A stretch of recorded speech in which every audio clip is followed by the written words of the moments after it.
자, 오늘 본문은 이제 창세기 23장입니다.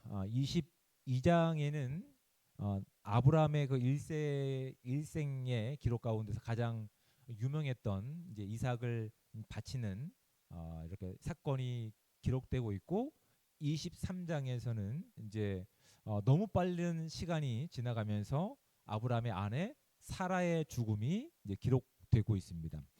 23장 1절에 보면 이렇게 시작되죠. 사라가 127세를 살았으니라고 언급하고 있습니다. 이 성경에서 특별히 여인의 죽음을 기록하고 그의 나이를 기록한 것은 사라가 유일합니다. 그러니까 사라는 참 복된 인생이었고, 사라는 참 의미 있는 인생을 살았다는 것을 우리가 이제 성경을 통해서 확인하게 되는데, 너무 뜬금없지 않습니까? 이삭이 이제 아브라함을 통해서 그 어려운 시험을 통과하고 기쁘고 복된 인생이 그들 가운데 주어지고 생육하고 번성하여서 여러 민족의 아버지가 되는 그것들을 좀 기대하고 있는데, 내용은 어떻습니까? 23장에서 그 배우자인 아브라함의 아내 사라가 죽음으로 지금 끝나는 것을 우리가 이제 확인하게 되는 거죠. 성경을 읽는 독자들은 어떤 느낌을 받을까요? 23장에서 이삭의 죽음도 한번 언급되고, 그다음에 사라의 죽음도 언급되니 너무 허무한 거 아닌가? 라는 생각을 할 수도 있습니다. 그렇죠? 그런데 성경은 그런 관점으로 보지 않기를 원하고 있습니다. 우리가 다루진 않았지만 22장 20절에 보면 이렇게 시작됩니다. 이 일 후에 어떤 사람이 아브라함에게 알리어 이르되 밀가가 당신의 형제 나홀에게 자녀를 낳았다 하였더라라고 하면서, 이제 아브라함의 족보 이야기가 아니라 누구의 족보 이야기가 나오냐면 아브라함의 자녀인 이삭과 결혼할 상대자인 이제 아브라함의 친족의 이야기가 등장하고 있는 거예요. 그리고 이제 아브라함과 사라의 이야기는 여기서 끝나지만 하나님의 약속은 아브라함과 사라에게 하셨던 그 약속이 이어져서 누구로 이어진다는 것을 짐작하게 합니까? 아들 이삭을 통해서 이루어질 것에 대한 기대를 가지게 하는 거예요. 그럼에도 불구하고 하나님께서는 그들의 사명이, 그들에게 주어진 시간이 여기서 멈췄기 때문에 성경은 먼저 이 이야기를 정리하고 하나님의 약속의 변함없음을 독자들로 하여금 기대함을 가지고 나가게 합니다. 그런데 이 창세기를 쓴 저자가 누구죠? 모세입니다. 예. 여러분 성경을 쭉 읽어가면 모세가 MBTI 성향 가운데 어떤 성향일 것 같아요? F일 것 같아요? T일 것 같아요? 대문자 T 같아요. 대문자 T. 왜냐하면 여러분 지금 나름대로 믿음의 조상 아브라함과 사라의 이야기를 쭉 이어가다가 참 우여곡절을 겪으면서 하나님께서 그들을 비로소 믿음의 조상 반열에 세우시지 않았습니까? 그러면 그 인생을 다 되돌아보면 참 이런 회한과 이런 내용들을 가지고 감동할 만하지 않습니까? 좀 회상할 만하지 않습니까? 여러분 23장 내용을 읽어보십시오. 그런 내용 없습니다. 그런 내용 없어. 자 보십시오. 2절 말씀 1절과 2절이 끝납니다. 사라가 127세를 살았으니 이것이 곧 사라가 누린 횟수라. 사라가 가나안 땅 헤브론 곧 게랏 아르바에서 죽음에 아브라함이 들어가서 사라를 위하여 슬퍼하며 애통하다가, 이게 다예요. 그 슬픔이죠. 그렇죠. 참 한 사람을 여인다는 것, 배우자가 느끼는, 평생 느끼는 스트레스 중에서 가장 큰 스트레스 요인이 배우자를 상실했을 때 느끼는 스트레스가 가장 크다고 합니다. 지금 아브라함은 가장 큰 인생에서 스트레스를 느끼고 있지만 성경은 단 두 말로 정리합니다. 슬퍼하며 애통하다가. 모세는 아마도 MBTI 성향상 F는 절대 아닐 것 같아요. 대문자 T 같습니다. 정말 대문자만 딱 언급하고 있죠. 이것을 언급하면서 하나님의 약속은 변함없지만 우리는 어떤 존재라는 사실을 알게 합니까? 우리는 주어진 시간을 살아갈 수밖에 없구나. 우리는 주어진 인생 가운데서 어떤 목적을 살아가야 되는지를 성경의 기자는 알게 할 목적이 있는 거예요. 지금 사라가 127세를 살았습니다. 사라가 몇 살에 이삭을 낳았을까요? 90에 낳았어요. 90에 낳았어요. 아브라함이 100세였고 사라는 90살이었어요. 그럼 90하고 27을 더하면 몇 년이 더해지는 겁니까? 총 37년 동안 아브라함과 사라는 아들 이삭과 함께 참 즐겁고 행복한 시간들을 살아냈을 거라는 거예요. 여러분, 이스라엘의 수학은 이런 식으로 공부를 해요. 실제적으로 이 구약 성경을 읽어가면서 산수를 배우고 수학을 배우는 거예요. 우리도 좀 그렇게 머리를 쓰시기 바랍니다. 이렇게 많은 시간 가운데 남기고 싶은 추억거리가 없었을까요? 이런 많은 이야기 가운데서 뭐 아름답게 포장할 만한 내용들이 없었을까요?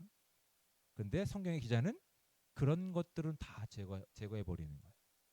37년이라고 하는 이삭과의 추억거리와 아름다운 이야기가 있지만 거기에 집중하는 것이 아니라 성경의 기자는 하나님의 약속이 얼마만큼 우리의 연약한 인생을 통해서도 변함없이 이루어지는지를 보기를 원하는 것이 주 목적이라는 사실을 알게 됩니다. 참 슬프고 또한 스트레스를 받을 만한 내용인데 하나님께서는 이 한 사람의 죽음 또한 죽음을 맞이하는 주변 사람들을 통해서 우리가 영적으로 이걸 깨닫기 원하는 거예요. 우리도 이 땅에 잠시 거주하는 나그네의 인생임을 알게 하시는 겁니다. 여러분, 영원히 이 땅에서 우리가 살아가지 않습니다. 아브라함이 그 땅에서 잠깐 살아갔던 나그네처럼 우리 이 땅 가운데서 떠날 시간이 정해져 있는, 근데 우리는 떠날 시간이 단순히 생물학적 나이가 아니라 우리에게 주신 하나님께서 주신 사명의 기간이라는 사실을 기억하셔야 되는 거예요. 그래야 우리가 그냥 그렇게 살다가 떠나는 것이 아니라 우리 가운데 어떤 사명이 있는지를 분명히 알고 우리에게 하나님의 꿈이 채워지는 즐거움을 가지고 살아가시고 훈련하시고 연습하셔야 되는 거라고요. 그런 과정 가운데서 성경을 쓰고 예배하고 찬양하는 것, 하나님께 기쁨을 가지고 헌금하는 것들, 여러분 이거 가볍게 여길 내용들이 아닙니다. 그런 것들을 통해서 우리 가운데 주님이 맡겨주신 하나님의 꿈이 무엇인지를 분명히 알게 하십니다. 첫 번째 교훈인 거예요. 우리는 우리의 사명이 다하는 날 하나님께서 부르시는 그곳으로 가야 할 나그네의 인생입니다. 사도행전 20장 24절에 이렇게 기록하고 있습니다. 누가는 내가 달려갈 길과 주 예수께 받은 사명 곧 하나님의 은혜의 복음을 증언하는 일을 마치려 하면은 나의 생명조차 조금도 귀한 것으로 여기지 아니하노라. 이건 사도 바울이 얘기한 거고요. 또 디모데후서 4장 7절부터 8절까지 말씀에 이렇게 기록하고 있습니다. 나는 선한 싸움을 싸우고 나의 달려갈 길을 마치고 믿음을 지켰으니 이제 후로는 나를 위하여 의의 면류관이 예비되었으므로 주 곧 의로우신 재판장이 그날에 내게 주실 것이며 내게만 아니라 주의 나타나심을 사모하는 모든 자에게도이라. 아멘. 우리는 어떤 인생을 살아가야 된다고요? 생물학적으로 만수를 누리는 것이, 천수를 누리는 것이 우리 가운데 목적이 되어서는 안 된다고요. 하나님이 지금 이 시대 가운데 저와 여러분 가운데 어떤 하나님의 꿈을 주시는지를 진작에 고민해 보셔야 되는 거예요. 그냥 시간이 지나면 언젠간 되겠지가 아니라 하나님께서 나에게 주셨던 사명들이 무엇인지를, 꿈들이 무엇인지를 분명히 알고 그것에 목숨을 걸고 그 인생에 우리의 최선을 다할 때 되돌아봤을 때 하나님이 어떤 순간도 나를 버리지 않으시고 나와 함께 하시며 나를 옳은 길로 인도하신 그 순간이구나. 그리고 우리의 묘지에는 그렇게 기록되어 있어야죠. 하나님과 평생 동행한 삶. 이 죽음을 넘어 이제 영원히 하나님과 함께하는 삶으로. 여러분 이런 좀 묘비석이라든지 이런 내용들을 여러분 우리가 남길 때 하나님께서 아브라함과 사라를 이 땅 가운데 믿음의 조상으로 세우셨던 것처럼 저와 여러분들을 믿음의 조상으로 세우실 줄 믿습니다. 그 은혜를 가지고 여러분 시간을 아끼고 또한 하나님께서 원하시는 삶을 살아내시기를 주님으로 축복을 드립니다. 두 번째는 하나님의 꿈을 가진 우리는 하나님의 약속을 믿고 일어서야 할 존재임을 성경은 우리 가운데 도전하고 있습니다. 여러분 23장 3절 말씀을 보십시오. 그 시신 앞에서 일어나라고 되어 있습니다. 7절 말씀을 보십시오. 아브라함이 일어나라고 되어 있어요. 여기서 사용되는 히브리어 언어는 쿰이라고 하는 단어입니다. 이건 툭툭 털고 일어나다라는 뜻인 거예요. 참 감정적으로 또한 정서적으로 힘든 시간입니다. 그런데 하나님의 꿈이 있는 아브라함은 그 슬픔에 잠식되지 않았어요. 그 슬픔을 즐기지 않았어요. 그 사명이 하나님께서 부르시는 사명 가운데 끝날 것임을 알고 툭툭 털고 일어나 이제 맡겨진 사명을 위해서 나가는 거예요. 그래서 실질적으로 23장의 내용은 어떤 내용들로 담겨져 있습니까? 땅을 거래하는 내용들로 담겨 있어요. 그러니까 뭐 여러분 생각할 때 그러면 하나님께서 우리 가운데 부동산 투기를 원하시는구나. 뭐 이렇게 결론 내릴 수가 없다고요. 되게 재밌는 이야기인데 정신을 차리십시오, 여러분. 그런 이야기가 아니라 왜 아브라함이 그 큰 슬픔 가운데서 부동산 거래에 대한 이야기를 하고 있을까요? 여러분 지금 아브라함은 사라의 죽음 가운데 그래서 마치 하나님의 약속이 단절된 위기 상황 같은데 하나님께서는 죽었던 본인들을 통해서 무엇을 피워내십니까? 이삭이라고 하는 약속을 피워내시고 생명을 피워내셨어요. 그러니까 그 하나님께서는 아브라함과 사라에게 또 어떤 약속을 하셨습니까? 그 땅을 너와 너의 후손에게 주겠다라고 약속하시는 거예요. 그렇죠? 그 약속을 믿었던 아브라함은 이제 자신의 시간과 자신의 이 삶 가운데서 그 하나님의 약속을 믿고 지금 어떤 일을 하고 있는 거예요?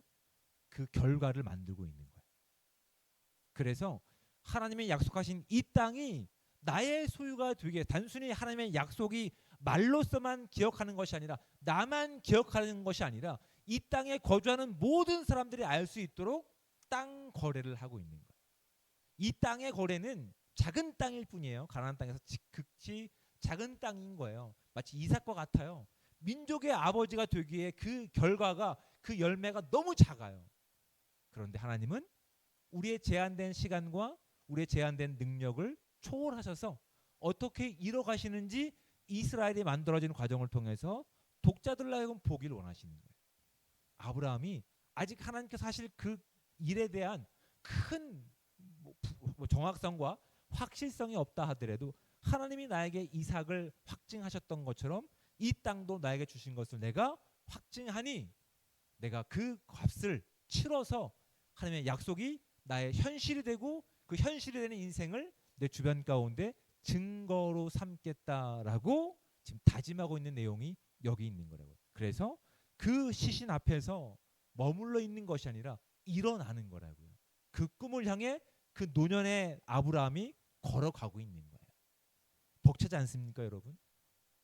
그 늙은 아브라함이지만 하나님의 약속이 나를 통해서 여전히 이루어지는 것을 기대함을 가지고 이제 그 계약을 위해서 지금 나가고 있는 사실을 여러분 기억하시고 여러분 하나님의 꿈을 가진 자는 우리가 가지고 있는 트라우마를 이야기하지 않기 원합니다. 우리가 가지고 있는 슬픔을 이야기하지 않기 원합니다. 우리가 가지고 있는 습관을 이야기하지 않기 원합니다. 그럼 여러분 그 이야기를 한다면 우리는 누구의 주권과 누구의 힘 가운데 묶여 있는 겁니까? 나의 트라우마? 나의 한계? 아니요. 하나님은 그런 아브라함을 믿음의 조상의 반열로 세우신 거라고요. 그 꿈을 가진 우리가 트라우마를 이야기하면 하나님의 주권 가운데 있는 걸까요? 진작에 고민해 보셔야 되는 거라고요. 아니요. 우리 가운데 아픔이 될 수 있다고요. 우리 가운데 그것이 두려운 마음을 줄 수도 있다고요. 근데 아브라함처럼 그 자리에서 툭툭 털고 일어나 하나님이 약속하신 그 믿음의 삶으로 한 걸음 나아갈 때 하나님께서 아브라함을 믿음의 조상 반열 가운데 세우신 것처럼 저와 여러분들을 이 땅 가운데 세우실 줄 믿습니다. 그런데 아브라함이 이제 그 사람들과 거래를 합니다. 거래를 하는데 재밌는 것이 15절 말씀을 보십시오. 은 400세겔을 주고 그 땅을 소유합니다. 여러분 이 당시 이제 이 환율로 계산하면 은 400세겔은 지금 아브라함이 구입한 땅을 소유하기엔 터무니없는 가격인 거예요. 나중에 열왕기상이라든지 이런 내용을 보면 거래하는 내용을 통해서 대략적으로 알 수 있는데 너무 비싼 가격을 주고 땅을 산 거예요.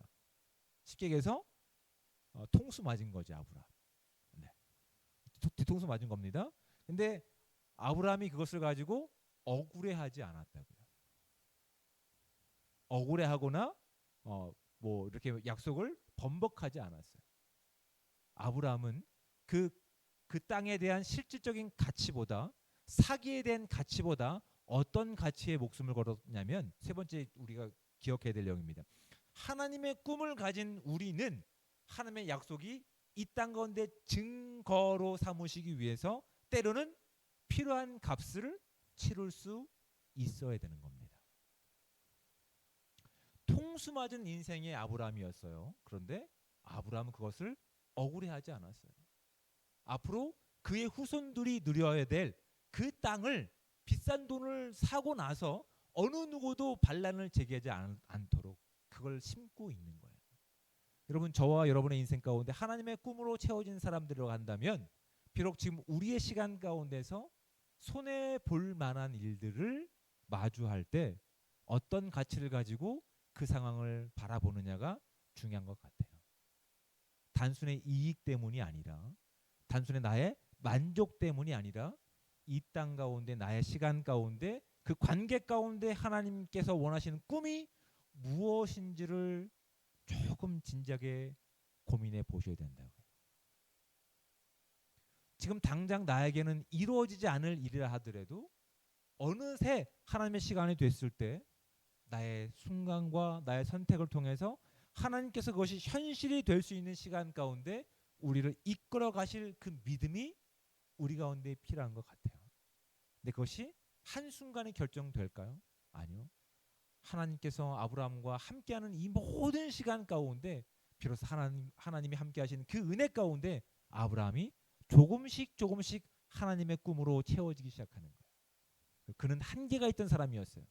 하나님의 꿈을 이뤄드리기에 너무나 세상의 의존도가 높았고 세상의 보호를 따랐던 인생이었어요. 그리고 결과로 주어진 인생이 너무나 많은 잘못과 시행착오를 겪었지만 결국 그의 현실 가운데서 이삭이라고 하는 하나였지만 하나님의 약속의 보장이 있었고, 작은 땅이었지만 하나님의 약속이 보장된 땅을 통해서 하나님의 꿈을 가진 자가 어떠한 삶의 모습을 가져야 되는지를 우리 가운데 지금 도전하고 있다는 사실을 우리가 잊지 않는 시간들 되기를 주님의 축복을 드립니다.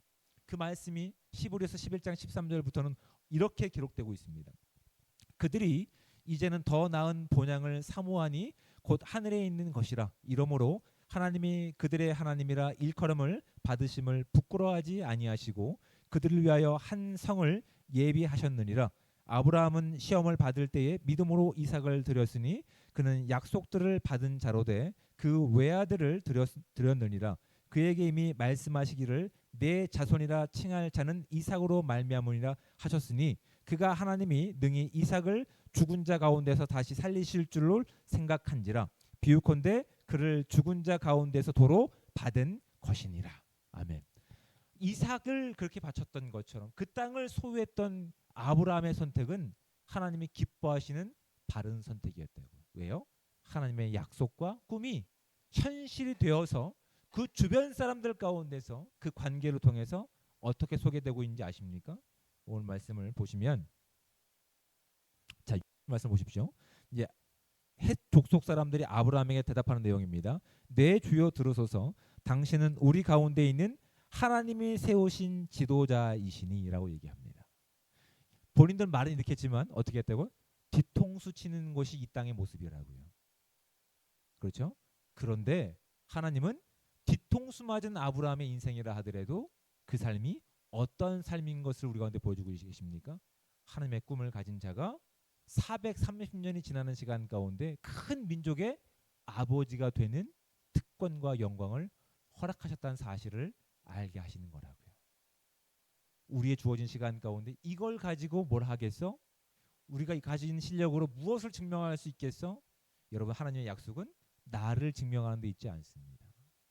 하나님께서 우리와 같은 사람들을 통해서 그 약속을 믿고 그 꿈을 살아가고 선택하는 사람들을 통해서 우리의 시간 가운데 어떤 것도 이루어지지 않는다 하더라도 시간이 지나 하나님의 때가 이르면 반드시 이루시는 것을 통해서 모든 사람들이 복을 받는 영광을 우리 모두가 누릴 수 있는 귀한 시간 되시기를 주님으로 축복을 드립니다. 그 믿음을 가지고 선택할 수 있어야 되는 거예요. 그 꿈을 살아내기 위해서 오늘 주어진 시간 가운데서 우리는 또 씨름하고 씨름하는 거예요. 하나님께서 원하시는 삶을 통해서 우리가 주어진 이 나그네 길의 인생 가운데 우리의 가치를 두지 않고 하나님의 꿈에 가치를 두고 살아가는 내용을 통해서 아브라함이 믿음의 조상의 반열에 오른 것처럼 우리 모두가 아브라함의 어떤 후손으로서 또한 사라의 후손들로서 이 땅의 믿음의 아버지와 어머니 되는 축복을 누릴 수 있기를 주님의 축복을 드립니다.